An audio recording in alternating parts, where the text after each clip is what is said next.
penyertaan-Mu di sepanjang hidupku. Meski terkadang berat jalan yang aku lalui, namun Kau selalu ada di setiap langkahku.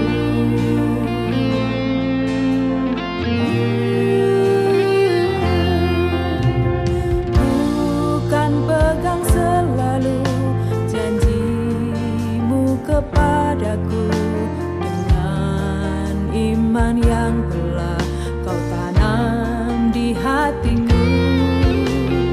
Walau dunia tak percaya pada janji-Mu, namun janji-Mu nyata di dalam hidupku. Betapa besar, oh Tuhan, kasih-Mu kepadaku. Kau buka jalanku selalu. Kasih-Mu yang sempurna telah Kau berikan kepadaku. Yesus, aku menyembah-Mu.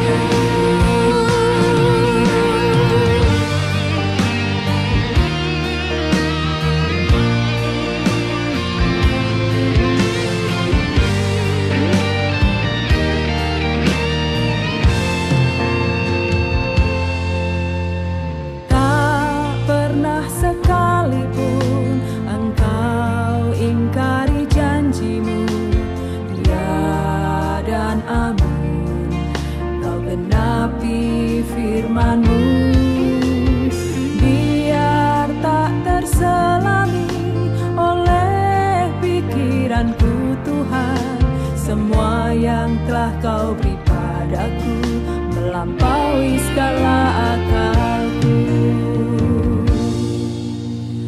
Tak pernah sekalipun Kau ingkari janji. Rancangan-Mu indah, tak terselami pikiranku.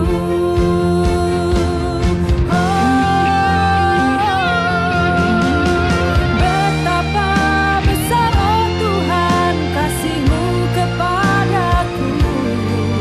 Kau buka jalanku selalu.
penuh ucapan syukur, pada pagi hari ini kami kembali menghampiri tatamu yang kudus. Terima kasih Bapa Yahweh untuk anugerah cinta kasih dan kemurahan Tuhan yang Tuhan limpahkan di dalam hidup kami, sehingga pada pagi hari ini kami bisa berkumpul bersama-sama, walaupun belum seluruh jemaat berada bersama dengan kami. Namun kami mengucapkan syukur karena Tuhan telah memberi kesempatan untuk kami dapat berkumpul bersama-sama untuk memuji dan meninggikan nama-Mu. Terima kasih Bapa. Pada pagi hari ini setelah kami memuji-muji Engkau, kami ingin mendengar isi hati Tuhan. Urapi hamba-Mu dan urapi setiap kami yang mendengar firman-Mu dengan urapan yang sama, agar firman yang ditaburkan dapat kami pahami dan kami mengerti di dalam kehidupan kami. Jika ada kuasa penguasa roh jahat di udara yang akan merebut kebenaran firman, kami tolak dan kami patahkan di dalam nama Yeshua HaMashiach. Pergi kau keluar, tinggalkan tempat ini dan tinggalkan setiap hati dan pikiran kami, karena hati dan pikiran kami hanya kami tujukan bagi kebenaran firman saja. Berfirmanlah karena hamba-Mu siap mendengarkannya. Kami sambut firman-Mu pagi ini demi nama Adonai Yeshua HaMashiach. Haleluya. Semua yang percaya katakan amin. Shalom aleichem. Puji Bapa Yahweh, Bapak Ibu Saudara sekalian, apabila pada pagi hari ini atas seizin Tuhan kita bisa berkumpul bersama-sama. Secara pribadi saya kangen dengan saudara, karena sudah cukup lama kita tidak ibadah bersama. Berapa lama saudara-saudara? 2 bulan lebih ya. Tapi kita mengucap syukur pada hari ini kita bisa berkumpul bersama-sama. Bapak Ibu Saudara sekalian, sesuai dengan perhimpunan kita pada pagi hari ini, firman Tuhan yang saya akan bawakan saya beri judul New Normal. Karena kita sudah masuk kepada New Normal. Apa itu New Normal? Bapak Ibu Saudara sekalian, ada banyak teori-teori tentang New Normal. Tetapi kalau kita melihat dari katanya itu sendiri, New itu artinya apa? Baru. Normal? Ya normal, bukan abnormal ya. Jadi artinya normal baru. Apa itu normal baru? Secara mudahnya adalah pemulihan sosial dan ekonomi pasca PSBB akibat COVID-19. Jadi kita mulai dipulihkan Bapak Ibu Saudara sekalian. Tetapi saya ingin memberitahu kepada kita semuanya bahwa new normal ini bukan berarti kita sudah bebas dari virus. Itulah sebabnya gereja sangat peduli dengan saudara. Maka saya menyiapkan protokol kesehatan seperti apa ini? Masker. Dan maskernya pun masker elit ya, bukan masker abal-abal. Jadi kalau saudara memakai masker ini di luar, saudara tidak malu karena orang pasti tahu, wah kui regone mesti mahal ya, larang ya. Kalau jual di toko-toko itu 50.000 satu.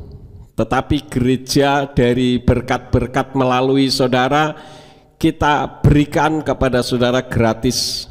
Tadi ada yang tanya kepada saya, Pak nanti setelah dipakai kalau mau pulang dikembalikan lagi apa enggak? Ya enggak, kalau dikembalikan lagi ya nanti jadi enggak steril, enggak bersih ya. Nah saya ingin beritahu kepada saudara, gereja sangat peduli tentang hal ini. Ada banyak naskah-naskah di luar maupun berita-berita yang disampaikan bahwa virus COVID-19 itu tidak berbahaya.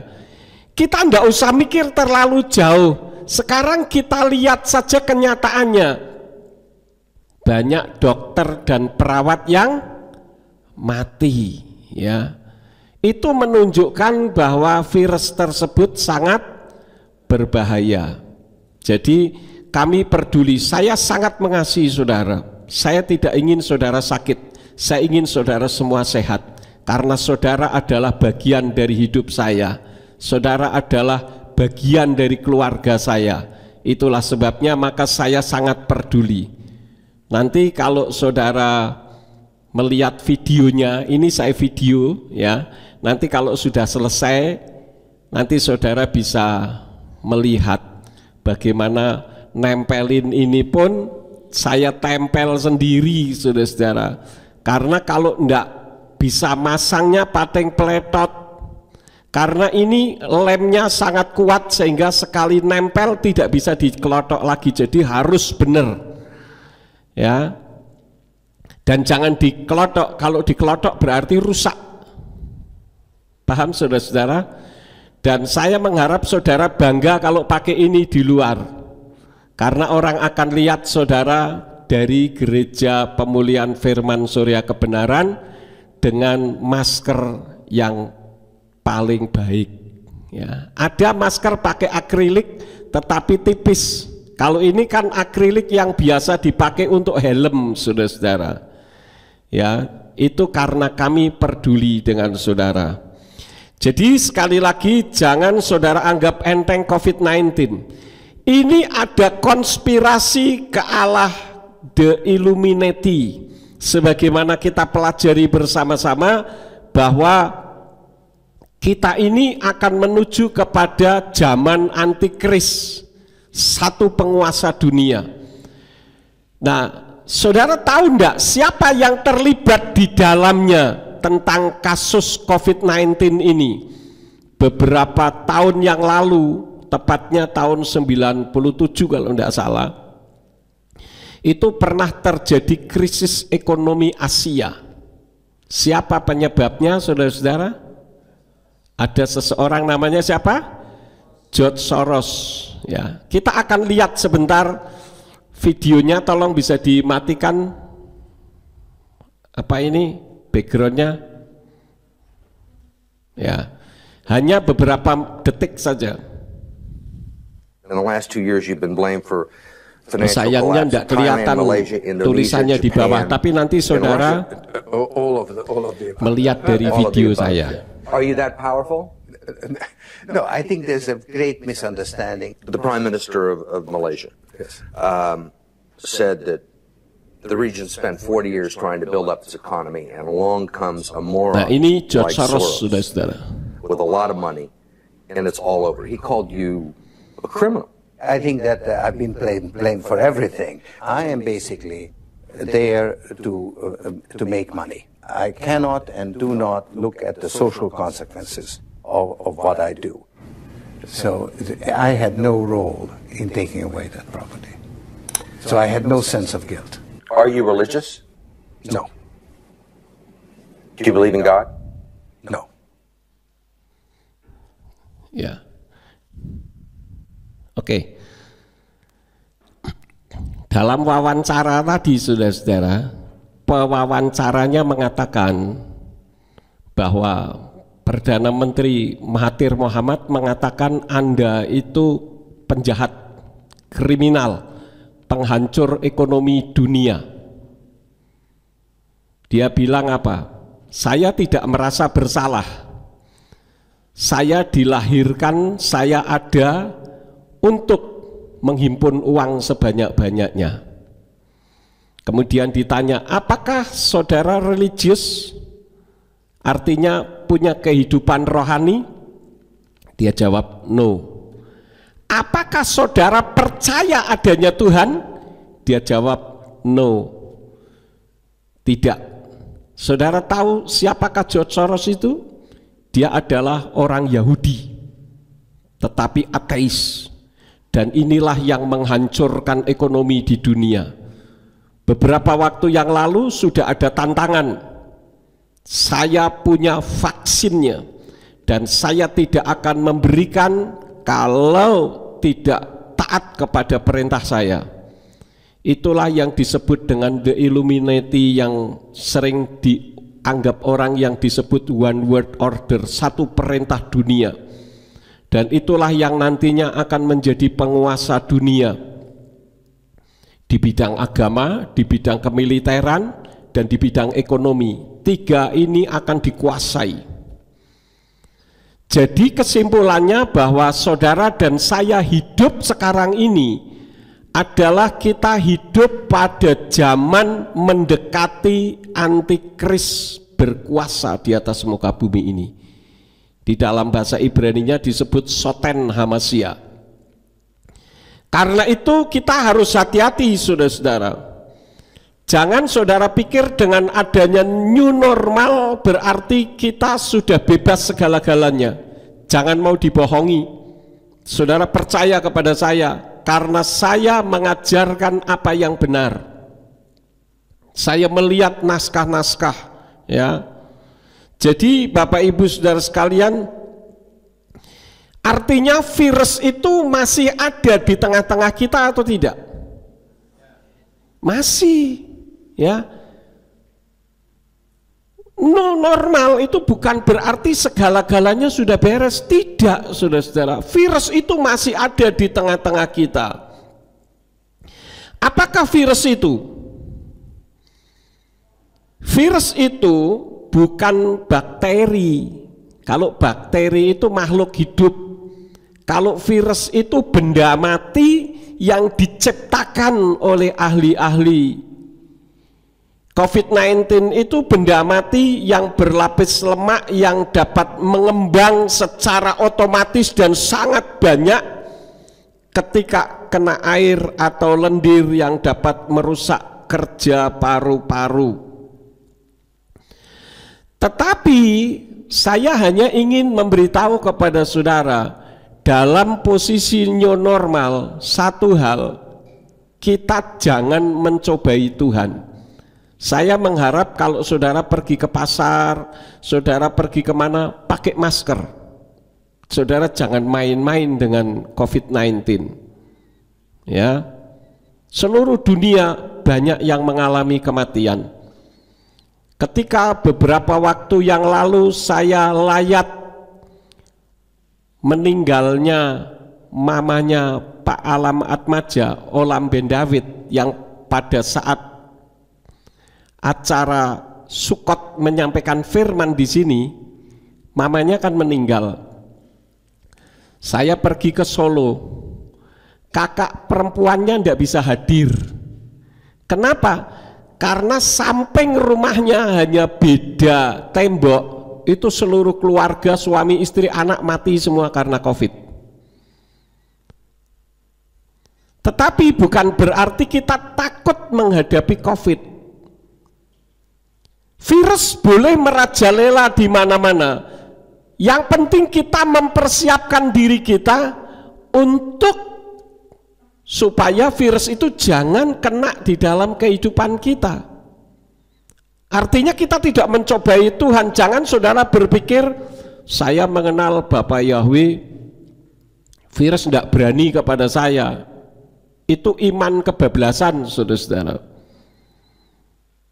Karena teman saya di Jakarta juga penyembah Bapak Yahweh, ada yang kena. Memang Tuhan tolong sehingga sampai sekarang sehat. Tetapi dia sudah karantina mandiri karena positif COVID-19. Dia minta dukungan doa kemana-mana, saya juga dukung doa, dan akhirnya sehat kembali. Tetapi jangan kita menganggap bahwa virus ini tidak berbahaya. Paham saudara-saudara? Ya, jadi kalau saudara pergi ke pasar, pakailah masker. Jangan saudara malu karena ada tulisannya GPF Surya Kebenaran. Justru kita bangga karena GPF Surya Kebenaran peduli dengan Anda. Amin. Dan sekaligus supaya orang tahu gereja kita. Saudara bangga dengan gereja kita? Seharusnya kita bangga, dan kita juga bangga karena kita dimiliki oleh Bapak Yahweh. Ya. Nah, Bapak Ibu Saudara sekalian, di dalam kehidupan nyata kita akan bergaul bersama-sama dengan virus corona atau virus COVID-19, tetapi kita tidak sampai terkena virusnya. Paham? Nah, di dalam kehidupan spiritual ya, itu ada virus-virus rohani. Jadi Bapak Ibu Saudara sekalian, apakah yang disebut dengan virus rohani? Mari kita membuka di dalam kitab 1 Korintus pasal yang ke-15 ayat yang ke-33. Janganlah tersesat, pergaulan yang buruk merusak kebiasaan yang baik. Ini adalah virus rohani di dalam kehidupan kita. Jadi kita harus hati-hati di dalam bergaul. Ya, karena kalau kita tidak bergaul dengan baik, maka virus rohani itu akan kena di dalam kehidupan saudara. Dan saya katakan virus rohani itu lebih berbahaya daripada virus jasmani. Kalau virus jasmani paling tubuh kita mati. Tetapi kalau virus rohani bisa membuat tubuh, jiwa, dan roh kita binasa. Karena itu jaga pergaulan dengan baik. Artinya apa? Kalau saya boleh memberitahu, seperti kalau kita melihat ikan laut. Ikan laut itu setiap hari berendam di air yang rasanya asin. Tetapi kalau saudara pergi ke pasar, saudara membeli ikan laut, kemudian saudara goreng ikan itu tanpa diberi garam, ikannya tawar atau asin? Nah, padahal tiap hari kan dia nyilem di dalam air asin. Kenapa tawar? Karena dalam tubuhnya itu ada proteksi, ada perlindungan yang melindungi tubuhnya, sehingga air garam itu tidak sampai menembus tubuhnya. Demikian pun di dalam kehidupan kita seharusnya seperti itu. Jangan saudara biarkan virus-virus rohani itu menyerang di dalam kehidupan kita. Siapa yang bisa menjadi contoh tentang kehidupan virus rohani ini? Kita membuka di dalam kitab Keluaran pasal yang kedua. Keluaran pasal yang kedua ayat 9 sampai ayat yang ke-12. Saya akan baca, demikian bunyinya. Dan putri Farao atau Firaun berkata kepadanya, bawalah pergi bayi itu dan rawatlah dia bagiku, dan aku akan memberikan upahmu. Dan wanita itu membawa bayi itu dan merawatnya, dan anak itu bertumbuh, lalu membawanya kepada putri Farao atau putri Firaun, dan dia menjadi anaknya, dan dia menyebut namanya Mose sambil berkata, sebab aku telah menariknya keluar dari air. Dan terjadilah pada waktu itu Mose pun menjadi dewasa, dan dia pergi keluar kepada saudara-saudaranya dan melihat kerja paksa mereka, dan dia melihat seorang Mitsraim yang sedang memukuli seorang Ibrani, salah seorang dari saudaranya itu. Dan kemudian dia menoleh ke sana dan ke sini dan melihat bahwa tidak ada seorang pun di sana, dan dia membunuh orang Mitsraim itu dan menyembunyikannya di dalam pasir. Ini menceritakan tentang kehidupan siapa, saudara-saudara? Musa ketika diambil menjadi anak putri Farao atau Firaun, dia bergaul di istana dengan tata cara kerajaan tentu saja. tetapi nalurinya sebagai seorang Yahudi tidak luntur karena pergaulan yang ada di dalam kehidupannya itu. Sehingga ketika melihat bangsanya dianiaya, maka dia membela dan membunuhnya. Ini bisa menjadi gambaran di dalam kehidupan kita. Dunia ini jahat, tetapi kita tidak ikut-ikutan jahat. Ya. Jadi virus-virus rohani dalam dunia supranatural ini sangat mengerikan sekali, saudara-saudara. Dan ini harus diwaspadai. Ingat, kitab suci katakan menjelang kedatangan Yeshua HaMasiah untuk yang kedua kali ditandai dengan kehidupan yang penuh dengan kesulitan. Coba aja sekarang segala perkara menjadi sulit. Kita ke gereja pun harus pakai masker.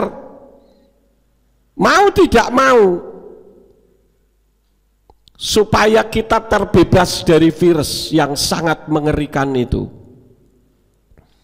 Jadi saudara jangan terpengaruh dengan berita-berita, oh enggak masalah.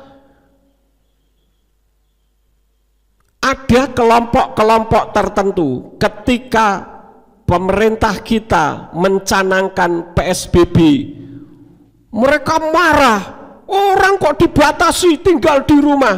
Sekarang giliran new normal, kemarin mengatakan lagi, ini sama saja dengan bunuh diri massal. Lah yang benar itu yang mana? Ini otak kebalik semua, saudara-saudara. Apa saja yang dicanangkan oleh presiden kita yang memikirkan kesejahteraan masyarakatnya, dianggapnya salah. Jangan-jangan istrinya hamil juga kesalahan Jokowi. Jadi semua ditimpakan kepada pemimpin kita. Saya mengamati presiden kita ini presiden yang luar biasa. Dicaci maki, dihina, dikutuki, difitnah, diam saja. Di negara manapun di seluruh dunia tidak ada yang seperti itu, pasti masuk karung, saudara-saudara. Tapi presiden kita ini luar biasa. Saking luar biasanya jadi kurang ajar.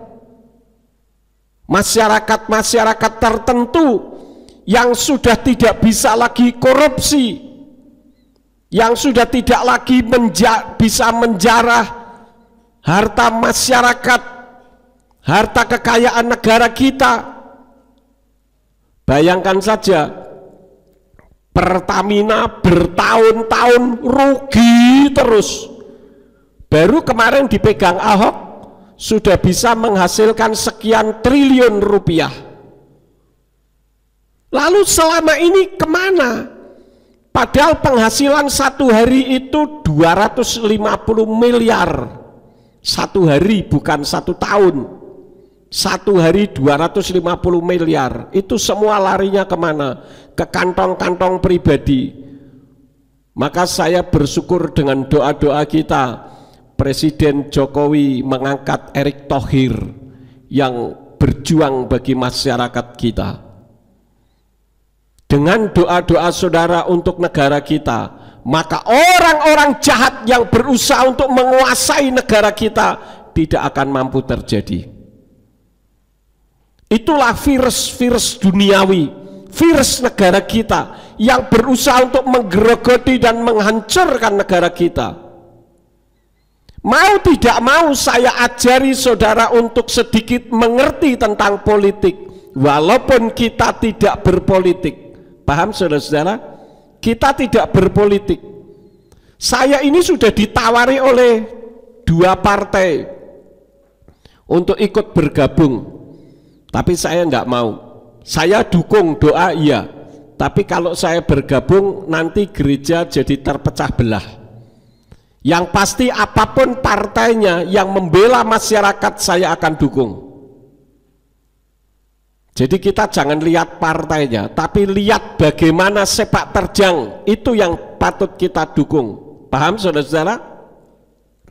Kita jangan terkecoh dengan uang, mereka menggunakan politik uang. Ini mau pilkada, kalau tidak salah dengar tanggal 9 Desember atau ini sudah mulai ribut di mana-mana. Kita harus hati-hati, ini virus dunia yang menggerogoti iman kita, menggerogoti pola pikir kita. Nah, Bapak Ibu Saudara sekalian, ternyata dalam dunia supranatural itu ada virus-virus rohani. Apa saja virus rohani itu, dan virus rohani itu tidak boleh sampai masuk di dalam kehidupan kita. Yang pertama adalah di dalam hal perkataan. Paham saudara-saudara? Di dalam hal perkataan. Di dalam kitab Matius atau Matius pasal 5 ayat yang ke-37 dikatakan, jika ya katakan ya, jika tidak katakan tidak, lebih dari itu berasal dari si jahat. Artinya apa? Tuhan menghendaki kita hidup jujur. Orang dunia, orang sekuler mengatakan zaman seperti ini jujur itu kojur. Saya bilang zaman seperti ini kita melakukan firman Tuhan jujur itu mujur. Karena Bapa Yahweh Besem Yesua Hamasya Beruah Hakodes yang akan membela kita. Paham saudara-saudara?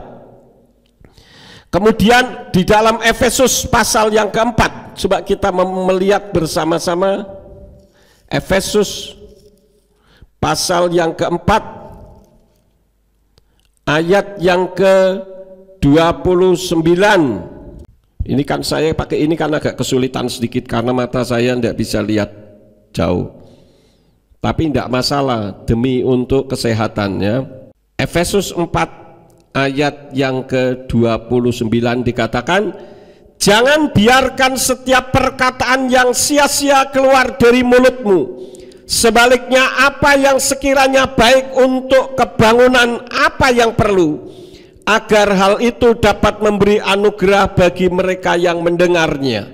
Artinya apa? Saudara di dalam hal memperkatakan sesuatu, ngomong itu harus hati-hati. Apalagi zaman sekarang, saudara salah ngomong, nggak usah ngomong, nulis saja salah, itu bisa berbahaya bagi kita. Karena itu ditata kalau mau bicara dengan baik. Kenapa?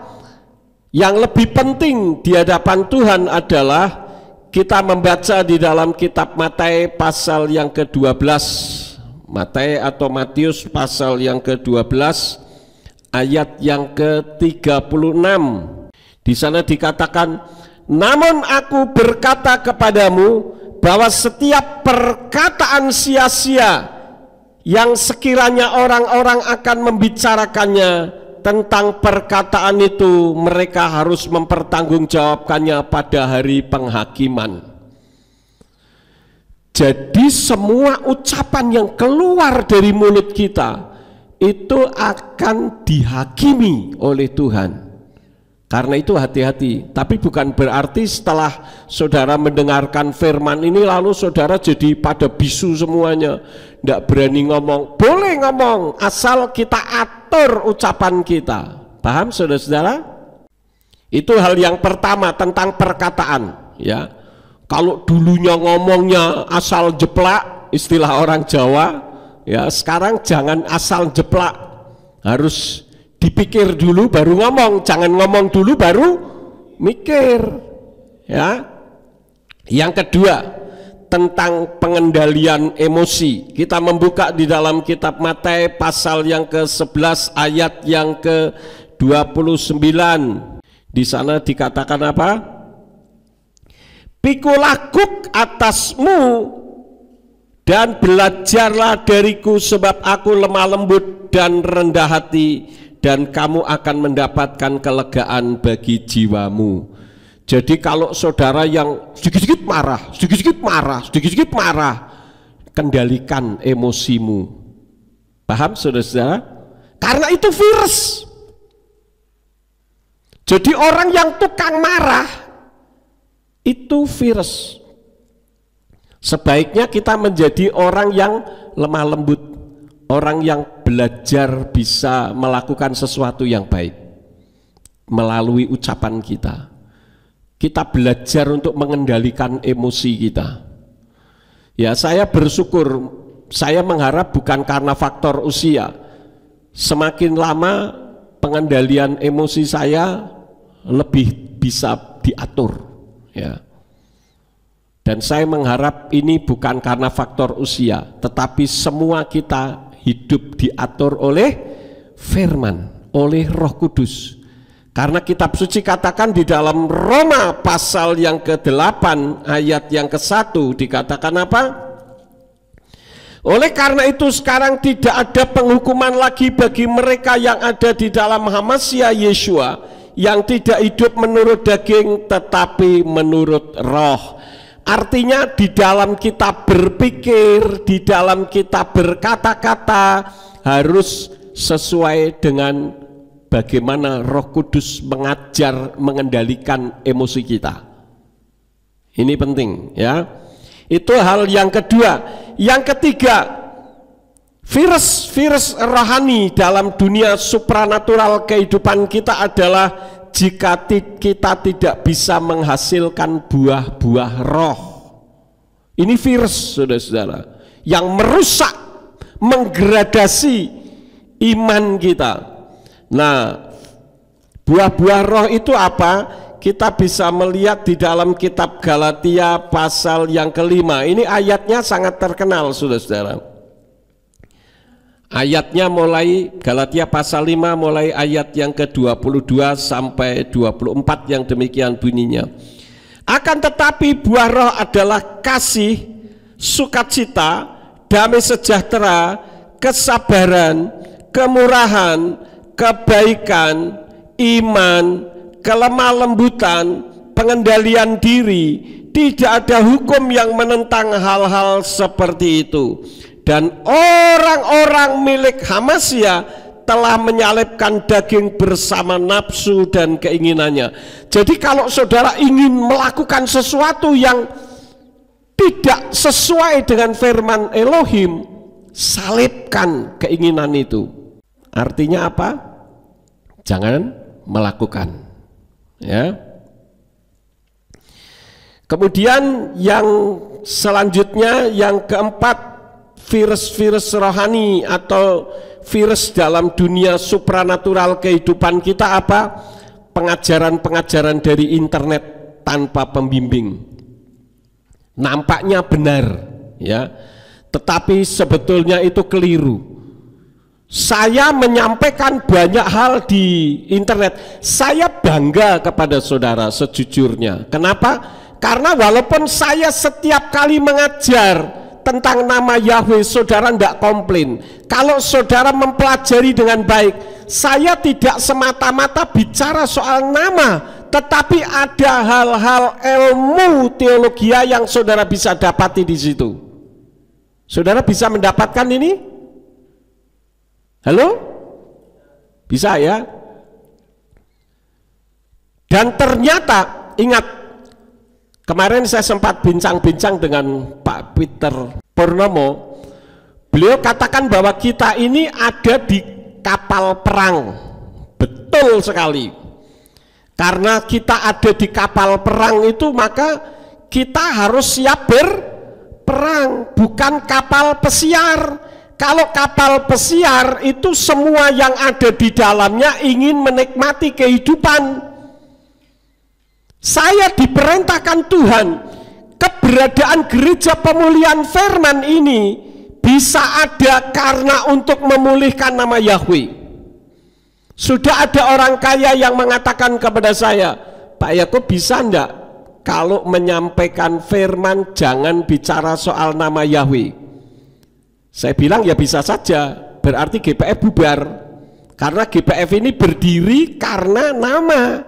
Bisa dipahami saudara-saudara?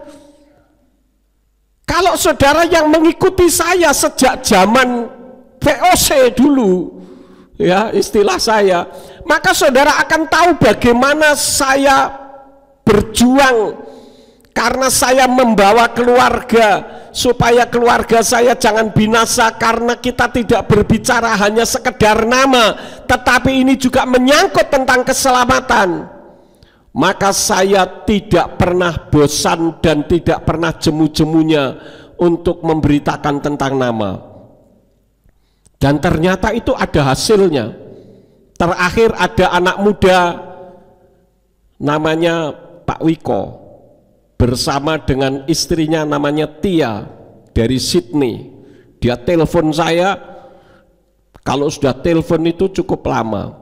Kenapa? Karena sukacitanya beliau. Saya juga senang dan itu bisa membuat motivasi saya. Semakin banyak orang telepon saya menyatakan bahwa saya baru mengenal nama Yahweh. Kemarin ada yang telepon lagi dari Bitung. Terus menerus. Tetapi di sisi lain juga ada yang mengkritisi. Tapi mengkritisi tanpa dasar. Seperti waktu saya memberitakan firman di kuburan di Kerkop Ambarawa, saya menyampaikan tentang kitab Mazmur Mose. Begitu selesai, ada orang deketin saya dan mengatakan, mohon maaf Pak Yakub, apa yang Bapak sampaikan tadi salah. Oh ya, di mana salahnya? Itu bukan Mazmurnya Musa Pak, itu Mazmur Daud. Oh ya, saya bilang coba kita membuka bersama-sama. Saya bukakan karena apa yang saya sampaikan itu adalah Mazmurnya Musa. Waktu itu saya menyampaikan di dalam kitab Mazmur. Saya bilang coba Bapak lihat ayat nomor 1, ayat 1-nya. Saya bukakan Alkitabnya. Oh iya, Mazmur Musa. Jadi saya salah atau tidak Pak? Iya enggak salah Bapak, saya yang salah. Oh, puji Tuhan, itu artinya apa? Dia mengakui kesalahannya. Karena orang menganggap kalau Mazmur selalu ditulis oleh Daud, oleh Dawid. Tidak, Mazmur ini ditulis oleh banyak orang. Ada Mazmur Asaf, Mazmur Bani Korah. Ada banyak yang menulis kitab Mazmur. Jadi jangan dianggap kitab Mazmur itu hanya kitab yang ditulis oleh Dawid. Nah, saya ingin saudara melihat video bagaimana saya dikritisi, tapi nanti saya akan kritisi balik. Ya, silakan bisa diputar yang sanggahan itu. Salam kasih karunia Tuhan kita Yesus Kristus menyertai para pendengar. Saudari-saudaraku terkasih dimanapun Anda berada.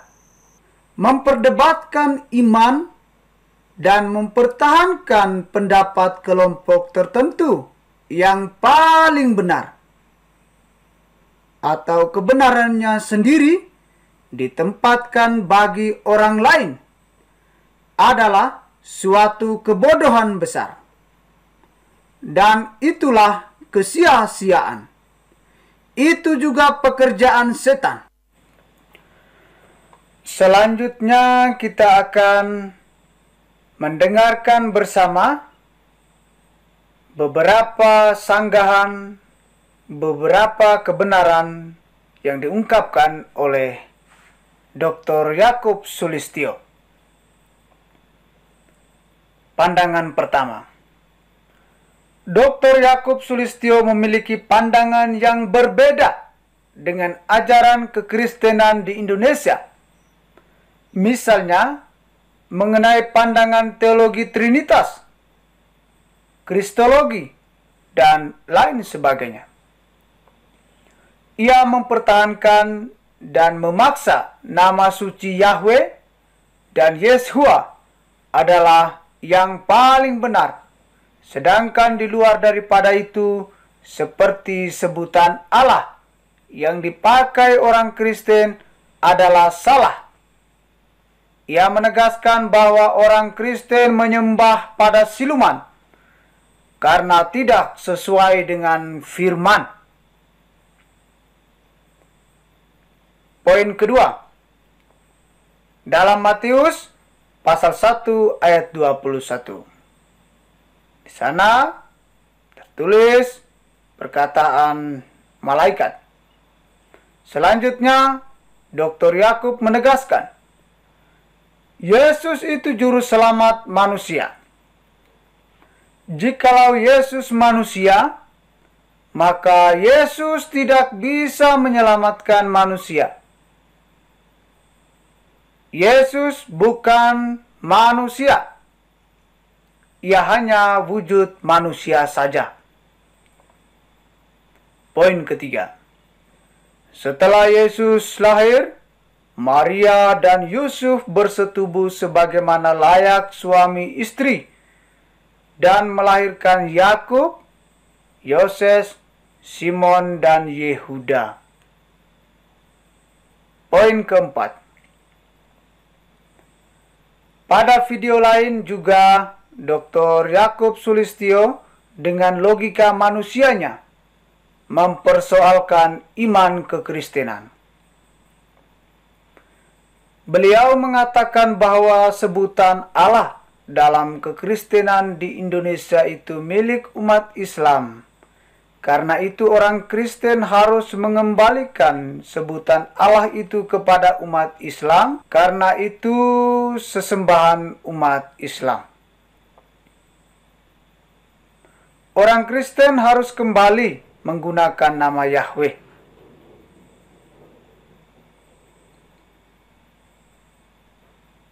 Apakah demikian firman Tuhan? Kehendak Yahweh yang tinggi, lebar, dalam, dan panjang kasih karunia Yahweh yang melampaui pikiran manusia dapat dimengerti sepenuhnya oleh Pendeta Yakub Sulistyo. Apakah Dr. Yakub sudah menjadi Yahweh? Sehingga sekarang mau mengatur orang Kristen dan Yahudi yang tidak menyebut nama Yahweh supaya kembali menyebutnya? Poin yang kelima. Dengan logika manusia, seorang Dr. Yakub Sulistyo juga mengatakan Injil itu palsu dan orang Kristen percaya pada siluman. Pertanyaannya, apakah Allah yang disembah orang Kristen itu benar-benar siluman? Apakah tanda-tanda ajaib yang diakui orang Kristen Katolik seperti wahyu pribadi melalui penampakan Bunda Maria atau Tuhan Yesus di berbagai belahan dunia itu datang dari siluman? Apakah pesan penampakan itu bertentangan dengan Injil? Kita melihat bersama apa jawaban Yesus terhadap sanggahan, terhadap usaha menunjukkan kebenaran. Kita dengarkan baik-baik Tuhan Yesus menasihati Dr. Yakub Sulistyo. Dalam Injil Yohanes pasal 21 ayat 22 berbunyi, "Jikalau aku menghendaki supaya ia tinggal hidup sampai aku datang, itu bukan urusanmu. Tetapi engkau ikutlah aku." Sangat jelas nasihat Yesus di dalam Injil Yohanes 21 ayat 22. Yesus menegur sekaligus menasihat Petrus. Demikian juga kita tempatkan di dalam sanggahan ataukah kekhawatiran Dr. Yakub Sulistyo. Begini ajakannya. Kita sebagai pengikut Kristus, dengan pemahaman kita yang berbeda, banyak juga perkara-perkara kecil, banyak juga tugas-tugas yang dipercayakan kepada kita masing-masing, yang kemudian ketika kita menjalankan setiap tugas, kita menyelesaikan setiap perkara kita dengan baik, maka janji keselamatan itu sudah ditetapkan, sudah ditempatkan oleh Allah. Janji keselamatan itu sudah ditempatkan oleh Yahweh kepada siapa saja yang menyembahnya. Kalau kita menyadari bahwa Yesus adalah jalan kebenaran menuju keselamatan, perkataan ini perlu direnungkan dengan baik, supaya setiap tugas dan tanggung jawab yang sudah diserahkan kepada kita, dengan rendah hati kita menjalankannya itu dengan penuh syukur. Kita tidak perlu repot-repot mau mengatur orang lain. Kita tidak perlu repot-repot mau membuat orang lain sama seperti kita. Jika kita terus memaksa, itu adalah suatu kebodohan. Itu adalah suatu kekonyolan. Itu adalah sesuatu kesia-siaan belaka. Karena itu, baiklah kita merenungkan perkataan Yesus ketika dia menegur Petrus supaya jangan terlalu fokus untuk mengatur kehidupan. Petrus jangan mengatur keselamatan yang diberikan kepada Yohanes, murid yang dikasihi Yesus itu. Kita tahu bahwa selama ini kita sudah bersama dengan Yesus. Kita sudah menjalankan tugas kita dengan berbagai cara untuk mendekatkan diri kepada Yesus. Lebih baik kita fokus kepada itu, supaya kita semakin mengenal siapa itu Yesus di dalam kehidupan kita sehari-hari. Tidak baik kalau kita mau mengatur orang lain. Ayat-ayat tambahan yang mengajak kita supaya fokus pada pekerjaan kita. Dalam Amsal pasal 12 ayat 11. Siapa yang mengerjakan tanahnya akan kenyang dengan makanan. Tetapi siapa yang mengejar barang yang sia-sia tidak berakal budi. Di dalam Amsal pasal 14 ayat 6. Si pencemooh mencari hikmat, tetapi sia-sia. Sedangkan bagi orang berpengertian, pengetahuan mudah diperoleh. Amsal pasal 28 ayat 19. Siapa mengerjakan tanahnya akan kenyang dengan makanan, tetapi siapa mengejar barang yang sia-sia akan kenyang dengan kemiskinan. Jadi perlu kita renungkan ayat-ayat semacam ini, supaya toleransi, supaya saling menghargai, supaya damai sejahtera, sukacita, kerajaan Allah itu kita bisa rasakan di dunia. Kerajaan Allah itu kita bisa mengikat di dunia, dan kita berjalan menuju kesempurnaan pada waktu akhir zaman. Pesan terakhir dari kami, apa yang benar menurut Dr. Yakub Sulistyo? Kami berharap dengan rendah hati, lakukanlah kebenaran yang pendeta imani itu di dalam iman, harapan, dan kasih kepada nama Yahweh yang suci. Demikian juga apa yang benar buat kami orang Kristen dapat kami lakukan dalam iman, harapan, dan kasih kepada Allah.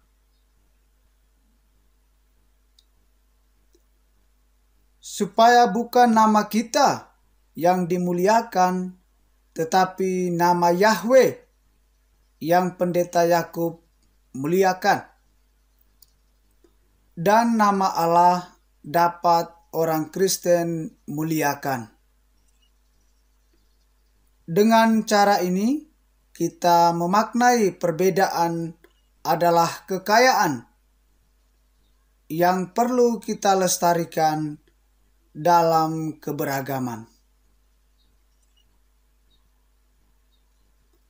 Hormat kami, Tuhan Yesus memberkati kita semua. Amin.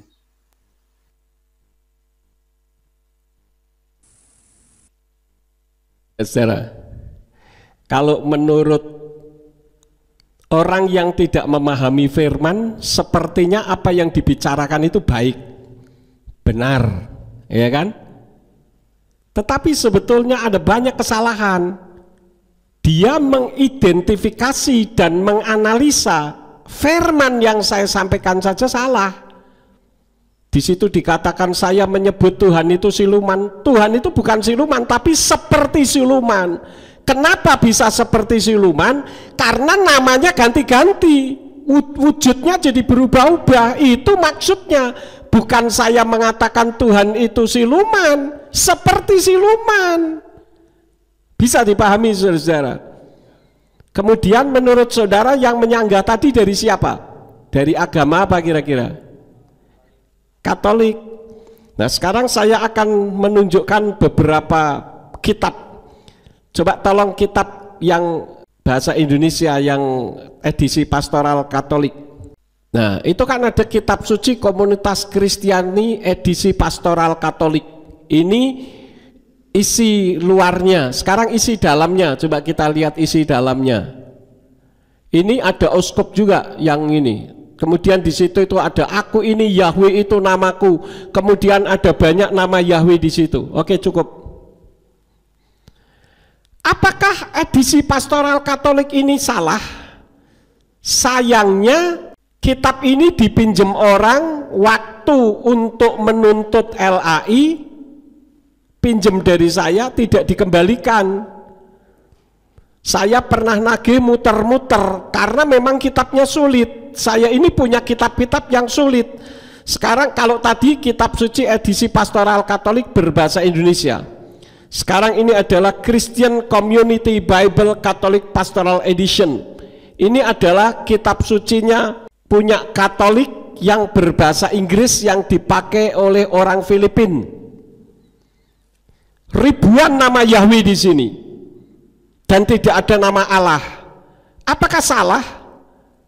Tadi dikatakan Dr. Yakub Sulistyo memaksakan kehendak. Yang memaksa siapa? Saya tidak maksa. Anda mau menyembah batu juga boleh. Yang memaksa itu siapa, saudara? Firman Tuhan yang memaksa. Ini di sini ada kitab suci The Names of God Bible. Di sini ada sedikit komentar dari Reverend Billy Graham. God's word is an easy to understand Bible translation. It is a wonderful version. Ini adalah komentar dari Billy Graham. Apakah Billy Graham bodoh sehingga dia memberikan komentar ini adalah satu versi yang wonderful, yang luar biasa, yang hebat? Jadi kalau mau menyanggah, pikir dulu ya. Mungkin saudara nonton video ini, mikir dulu, nanti video saudara saya sanggah lagi ya. Saya tidak pernah mau kalah kalau saya benar. Itu sifat saya. Dan saya tidak mengajarkan ajaran sesat. Anda tidak menyembah Yahweh, tidak masalah. Ya. Dan saya tidak pernah memaksa. Saya menyampaikan firman. Kalau bicara soal memaksa, yang memaksa adalah Yahweh itu sendiri. Keluaran 20 ayat 7. Banyak ayat-ayat yang menyatakan yang lain. Jadi Bapak Ibu saudara sekalian, kita harus hati-hati. Yang penting Yesus, oh ya, oke. Sekarang bagaimana, dan Yesus yang mana yang Anda yakini? Yesus yang Allah? Tidak mau saya. Saya meyakini Yesus atau Yeshua yang Yahweh. Dia katakan di dalam Matius 22 ayat yang ke-37. Wa yomer Yeshua elai wa ahafta et Yahweh Eloheka bekal fafka ufkal nafseka ufkal madaika. Firman Yeshua kepadanya, kasihilah Yahweh Elohimu dengan segenap hatimu, dengan segenap jiwamu, dan dengan segenap akal budimu. Loh, ini Yesus loh yang kamu sembah itu loh, yang nyuruh untuk mengasihi Yahweh, bukan mengasihi Allah. Salah itu. Jadi jangan menyanggah tetapi menganalisa sanggahannya saja tidak bisa. Waduh, ini kasihan sekali. Kemudian tadi dikatakan sepertinya tidak terima kalau saya mengatakan Maria atau Miriam itu sama dengan manusia biasa karena punya anak, ya kan? Memang Miriam itu kudus, saya akui, sebelum Yeshua dilahirkan. Tapi setelah Yeshua dilahirkan, dia melakukan hubungan sebagaimana layaknya suami istri. Dan itu bukan saya yang ngomong, firman Tuhan. Coba kita membuka ayatnya di dalam kitab Matius 13, kitab Matius pasal 13 ayat yang ke-55. Oke, bisa kelihatan di situ. Sekarang saudara yang baca dengan suara yang keras ya, siap bersama-sama. 2, 3.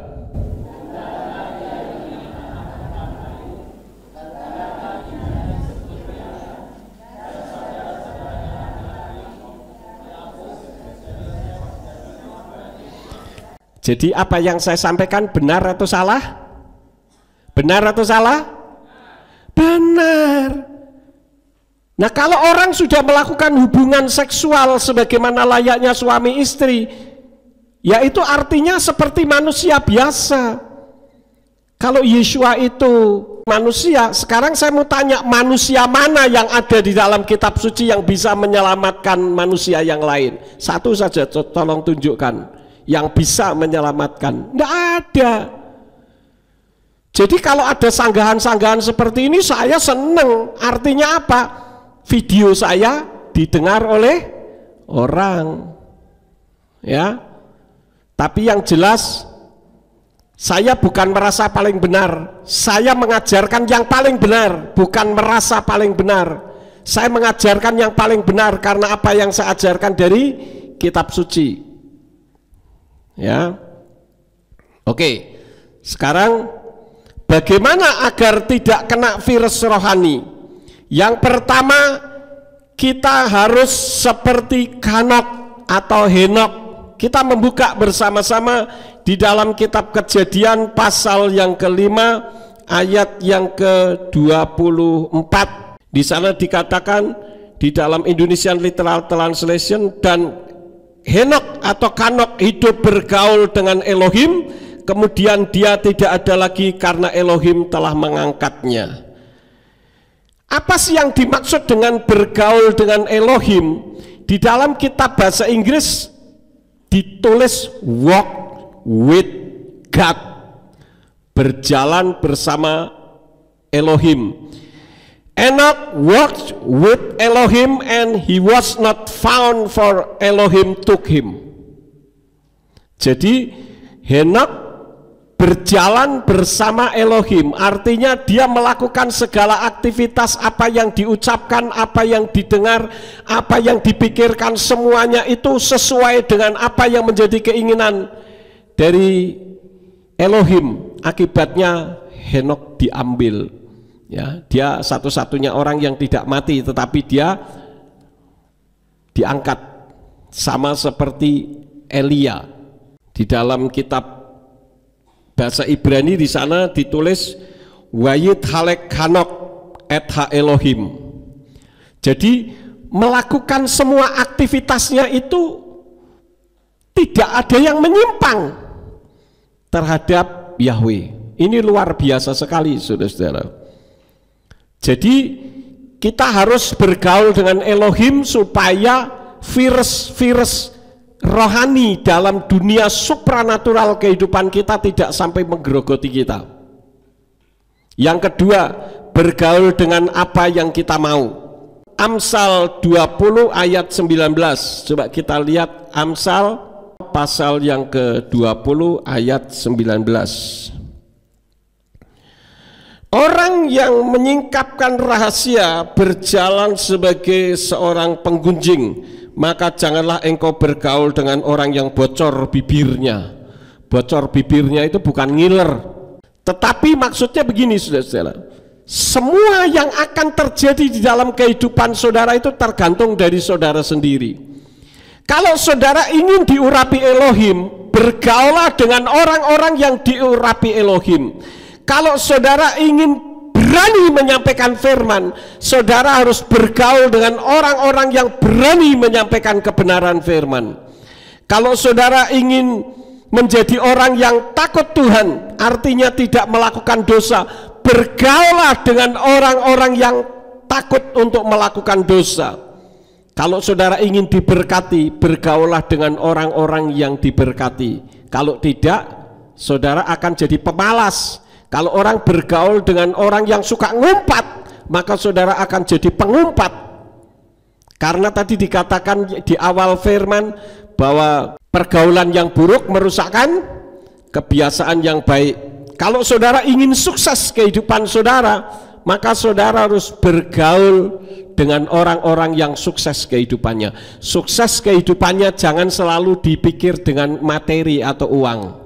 Kemarin pada saat Pak Wiko ini, pemuda dari Sydney, ngobrol dengan saya, beliau tanya tentang kehidupan keluarga. Saya bilang saya punya anak-anak, saya ceritakan semuanya bagaimana mereka sekarang. Pak Wiko katakan, wah luar biasa sekali ya, Pak Yakub termasuk orang yang sukses. Saya bilang saya bersyukur untuk itu. Kenapa? Karena anak-anak pendeta biasanya nakal-nakal, tetapi saya bersyukur Tuhan karuniakan anak yang sungguh-sungguh mentaati firman Tuhan. Saudara dukung dalam doa, bulan Agustus nanti Simeon akan membantu saya di tempat ini. Dan sekarang ini beliau ada di puncak karier sebagai direktur sekolah dan sekaligus HRD. Tetapi justru di saat puncak seperti saya dulu, di saat saya puncak-puncaknya dapatkan uang banyak, saya serahkan kehidupan saya untuk Tuhan. Dan saya yakin dengan nanti Simeon ikut membantu di dalam segala bidang, maka gereja kita akan semakin maju. Saudara beriman untuk itu? Ya, pasti. Jadi kalau saudara ingin menjadi orang yang murah hati, bergaulah dengan orang yang murah hati. Kalau saudara ingin menjadi orang yang tegas, bergaulah dengan orang yang tegas. Kalau saudara ingin mencela-mencele, bergaulah dengan orang mencela-mencele. Mencela-mencele itu bahasa Indonesianya apa ya? Mencela-mencele tidak ada ya bahasa Indonesianya. Pelin-pelan, itu bukan bahasa Indonesia Pak. Bahasa Indonesia ya. Ya pokoknya saudara tahulah ya. Artinya tidak punya ketetapan. Saya punya prinsip, saudara-saudara, dan prinsip saya kuat. Saya mendirikan gereja ini bukan untuk keluarga. Saya sudah buktikan. Simeon saya lempar ke Amerika supaya dia bisa berkarier di Amerika. Dina dan Lea juga ada di sana. Tetapi kembali, saya tidak bisa mengganggu otoritas Tuhan. Saya lempar, kalau Tuhan suruh di tempat ini, dia akan kembali. Bayangkan dia sekolah di sana 2 tahun, tapi dia tidak betah dengan kondisi di Amerika. Seharusnya S2 2 tahun, dia selesaikan 1 tahun. Begitu wisuda, saya pulang, dia ikut pulang langsung. Karena apa? Dia sangat mengasihi saudara. Kalau di rumah juga cerita ngobrol bagaimana jemaatnya diet, ya. Artinya dia sangat mengasihi saudara. Jadi saya pikir ya inilah seperti Bapak Yahweh kalau memanggil Abraham, Yitzhak, Yakub itu masih satu keturunan. Sebetulnya saya sudah punya rancangan kalau misalkan Simeon bisa berkarier di Amerika, ya biar gereja ini dipegang yang lain kalau saya sudah tidak mampu. Tapi kalau Tuhan kehendaki lain, saya tidak berani menentang kehendak Tuhan. Jadi bulan Agustus dia akan pulang, dia sudah resign, sudah ngomong beberapa bulan yang lalu, tapi sekarang harus ngajari orang lain dulu untuk melanjutkan pekerjaannya, diperkirakan awal Agustus dia baru bisa pulang. Saya mengharap dia bisa membantu meringankan beban saya dan melayani saudara dengan lebih baik. Karena Simeon itu lebih lembut daripada saya. Ya, saudara tahu saya ini orangnya ngomongnya dar der dor. Tapi kalau Simeon kan tidak. Tetapi saya mengasihi saudara. Kalau hatiku dibelah, keluar warunya. Karena saya mengasihi saudara. Betul, saya sangat mengasihi saudara. Karena saudara bagian dari hidup saya. Ya. Yang terakhir, saudara-saudara, apa resikonya kalau kita menjaga pergaulan dengan pergaulan yang baik? Satu ayat di dalam Yeremiyahu atau Yeremia pasal yang ke-26. Yeremiyahu atau Yeremia pasal yang ke-26 ayat 7 sampai ayat yang ke-9. Di sana dikatakan para imam dan nabi serta semua umat mendengarkan Yeremiyahu yang sedang mengatakan perkataan ini di dalam bait Yahweh. Dan terjadilah ketika Yeremiyahu telah selesai mengatakan semua perkataan yang telah Yahweh perintahkan untuk mengatakannya kepada semua orang, para imam dan para nabi serta semua orang menangkapnya dengan berkata, engkau pasti akan mati. Mengapa engkau bernubuat dalam nama Yahweh dengan mengatakan bait ini akan menjadi seperti Shilo dan kota ini akan menjadi tandus tanpa penduduk, dan semua yang telah dikumpulkan melawan Yeremiyahu di bait Yahweh. Jadi saudara-saudara, Yeremiyahu ini ngomongnya beda dengan nabi-nabi yang lain. Nabi-nabi yang lain mengatakan, oh bait Yahweh diberkati, semua penduduk sangat diberkati. Tapi Yeremiyahu katakan, nanti kamu akan seperti Shilo, mengalami keruntuhan karena Yahweh marah. Nah tadi di dalam sanggahan tadi kan dikatakan Dr. Yakub Sulistyo mengajarkan ajaran yang tidak sama dengan semua pendeta-pendeta kekristenan di seluruh Indonesia. Loh, saya tidak berkiblat kepada mereka, saya berkiblatnya firman. Jadi enggak mau poseng saya dengan ajaran yang lain. Dan kalau Anda tetap mau mempertahankan, itu hak Anda dan saya menghargai. Tapi Anda hargai saya juga, bagaimana saya harus menyampaikan terus. Wong disampaikan saja banyak yang masih enggak ngerti-ngerti kok. Bukan memaksa. Kalau bilang memaksa, yang maksa siapa? Kalian yang memaksa. Buktinya ketika saya menyampaikan nama Yahweh kok saya dipecat. Artinya kan saya dipaksa harus tidak menyebut Yahweh, betul enggak? Lah firman Tuhan sendiri menyuruh saya menyebut Yahweh. Bagi saya nehi, sorry ya, kalau saya harus ikut-ikut apa yang semua orang lakukan kalau tidak sesuai dengan firman Tuhan. Mohon maaf, saya hanya belajar untuk menjadi pelaku firman. Kalau bukan saya, ada orang lain yang bisa dipakai Tuhan. Bahkan Yahweh pun mampu memakai batu-batu untuk mempertobatkan. Jadi kalau kita hidup benar, ya siap untuk dibully, siap untuk dikucilkan. Pertanyaannya sekarang kepada saudara, saudara siap dikucilkan? Saudara siap dibully? Tidak masalah, dibully manusia saja kok, tidak usah pusing. Ya, Bapak Ibu saudara sekalian, jadi ini saja firman yang saya sampaikan kepada Bapak Ibu saudara sekalian. Pada hari ini kita patut mengucap syukur seberapa yang ada kita bisa berkumpul bersama-sama. Untuk sementara ibadah sore belum diadakan. Kemudian di dalam pengumuman audio saya dikatakan MK juga untuk sementara belum dulu, ibadah di Bukit Doa juga untuk sementara belum dulu. Nanti kita menyusul bertahap ya, supaya kita bisa ikut membantu program pemerintah. Kasihan pemerintah kita, PSBB maunya keluar terus, giliran diizinkan keluar minta di dalam terus. Nah ini kan aneh orangnya ya. Tapi saya bersyukur saudara sudah beribadah pada hari ini. Walaupun untuk sementara kita tidak usah salaman dulu, tidak masalah ya. Yang penting apa? Hati kita saling berdekatan satu dengan yang lain. Amin. Ya, saya tidak memperpanjang lagi biarlah saudara pulang dalam damai sejahtera bersama dengan Bapak Yahweh Besem Yesua Hamasya Waruah Kodes. Mari kita bangkit berdiri bersama-sama. Saya akan tutup di dalam doa penutup dan doa berkat.